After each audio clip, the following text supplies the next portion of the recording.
Assalamualaikum warahmatullahi wabarakatuh. Alhamdulillahirabbil alamin. Allahumma shalli ala sayyidina Muhammad wa ala ali sayyidina Muhammad. Alhamdulillah, pada kesempatan kali ini kita bisa berjumpa lagi. Kita akan melanjutkan materi yang kemarin kita sudah mempelajari tentang keutamaan suratul Fatihah. Maka pada kesempatan hari ini insyaallah kita akan mempelajari intisari kandungan dari surat Al-Fatihah. Surat Al-Fatihah dimulai dengan basmalah yang berbunyi Bismillahirrahmanirrahim. Bismillah dengan nama Allah Ar-Rahman yang Maha Pengasih, Ar-Rahim yang Maha Penyayang. Seorang muslim dianjurkan untuk memulai basmalah, mencontoh apa yang diajarkan oleh Allah dalam Al-Quran, dan juga mencontoh apa yang dilakukan oleh Rasulullah ketika memulai sesuatu yang bagus, yaitu membaca dengan basmalah. Kenapa kita dianjurkan untuk membaca basmalah? Adalah untuk memohon pertolongan dan perlindungan kepada Allah Subhanahu wa Ta'ala. Dialah Allah yang memberikan berkah, lagi Maha Tinggi, yang berhak disembah dan tidak ada sekutu baginya. Nama Allah adalah nama khusus baginya saja. Sifat Allah Ar-Rahman yang mempunyai rahmat, yaitu rahmat dan kasih sayang untuk semua makhluk. Ar-Rahim adalah kasih sayang, akan tetapi dikhususkan bagi orang-orang mukmin saja. Ar-Rahman dan Ar-Rahim adalah dua nama dari sekian banyak nama Allah yang terungkap dalam Al-Quran. Kita dianjurkan untuk membaca basmalah dan mengaplikasikan basmalah dalam kehidupan sehari-hari. Caranya adalah yang pertama, kita dianjurkan untuk membaca setiap mulai semua aktivitas, baik yang berhubungan dengan masalah agama ataupun masalah duniawi, agar mendapat keberkahan dan pertolongan dari Allah Subhanahu wa Ta'ala. Yang kedua, menetapkan dalam hati kita bahwa yang berhak untuk disembah dan diibadahi hanyalah Allah semata. Yang ketiga, mengenal nikmat, keutamaan, dan kebaikan yang telah Allah karuniakan. Dengan membaca basmalah, kita juga meminta pertolongan kepada Allah dan bukan kepada selain Allah Subhanahu wa Ta'ala. Dengan membaca basmalah, kita memahami bahwa dengan menyebut nama Allah, Dia akan ditolong, diberkahi, dan terlindungi dari tipu daya setan. Dengan membaca basmalah dalam keadaan-keadaan yang disyariatkan, seperti ketika wudhu, naik kendaraan, menyembelih hewan, sebelum makan, memasuki waktu pagi atau sore, dan sebagainya, maka kita akan mendapatkan keberkahan dari Allah Subhanahu wa Ta'ala. Ayat yang kedua dari surah Al-Fatihah adalah berbunyi Alhamdulillahirabbil alamin. Alhamdu, segala puji, lillahi, bagi Allah, Rabbil alamin, Rabb seluruh alam.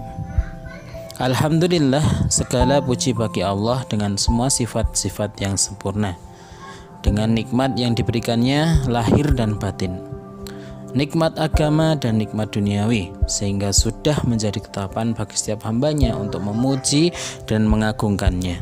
Dialah Allah yang Maha Kuasa untuk mengatur segala sesuatu yang diciptakannya, termasuk mengatur segala nikmat yang diberikan telah dikaruniakan kepada semua makhluknya.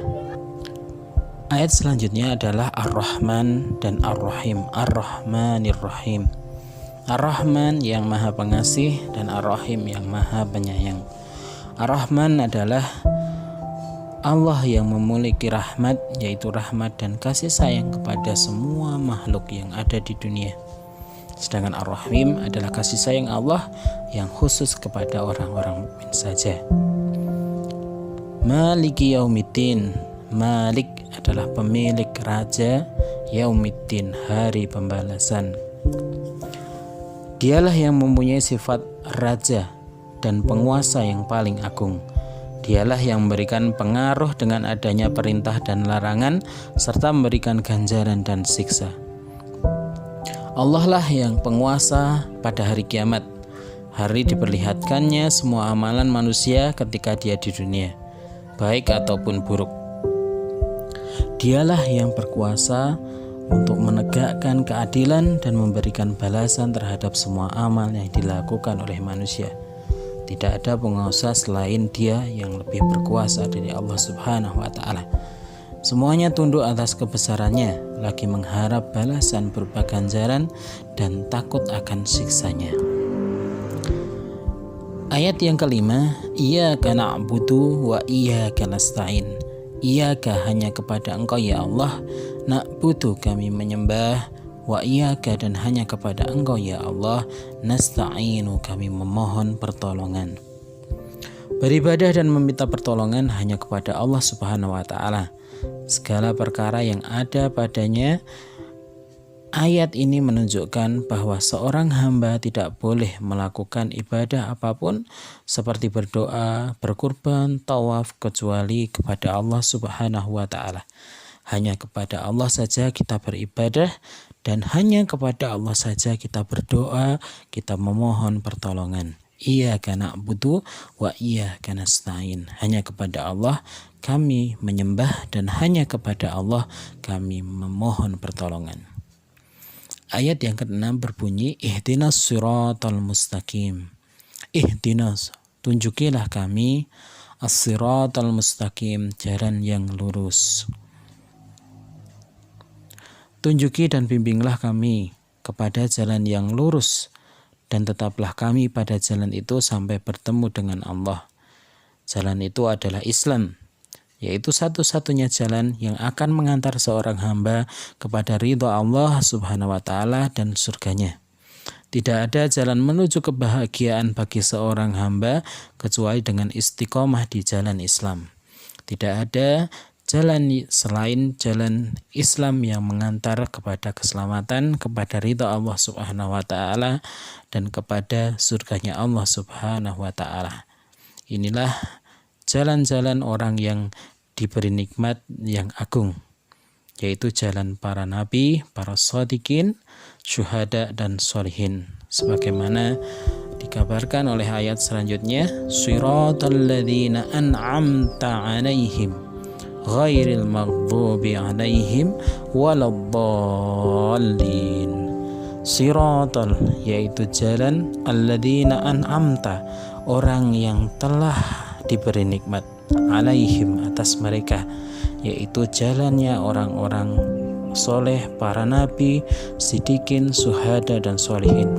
Mereka adalah orang-orang yang diberi hidayah dan istiqomah dalam kebenaran. Maka jangan jadikan kami seperti orang-orang yang Engkau benci, yaitu ghairil maghdub, yaitu jalan orang-orang yang dimurkai, alaihim, atas mereka, waladdallin, dan orang-orang yang sesat.